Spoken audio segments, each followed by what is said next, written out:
Hello hi नमस्ते welcome to my channel Saturday special रे कौन अच्छी चलते देखा। आज मुझे आपको ब्रेकफास्ट एंड लंच रे कौन सब बनई देखी। सकाळु टिके लेंबू गरम पानी पी सारा पर मु प्रस्तुत कर देती ब्रेकफास्ट बनवा।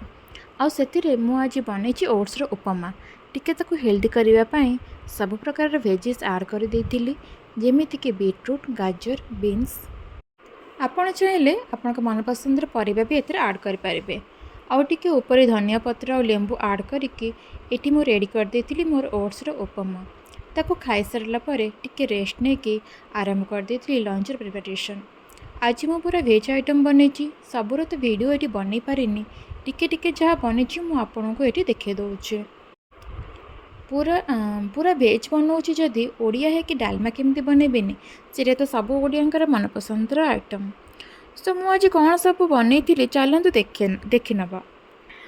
भात डालमा पणस कटा तरकारी आर भिडियोटा मुझे बनई पारिनी।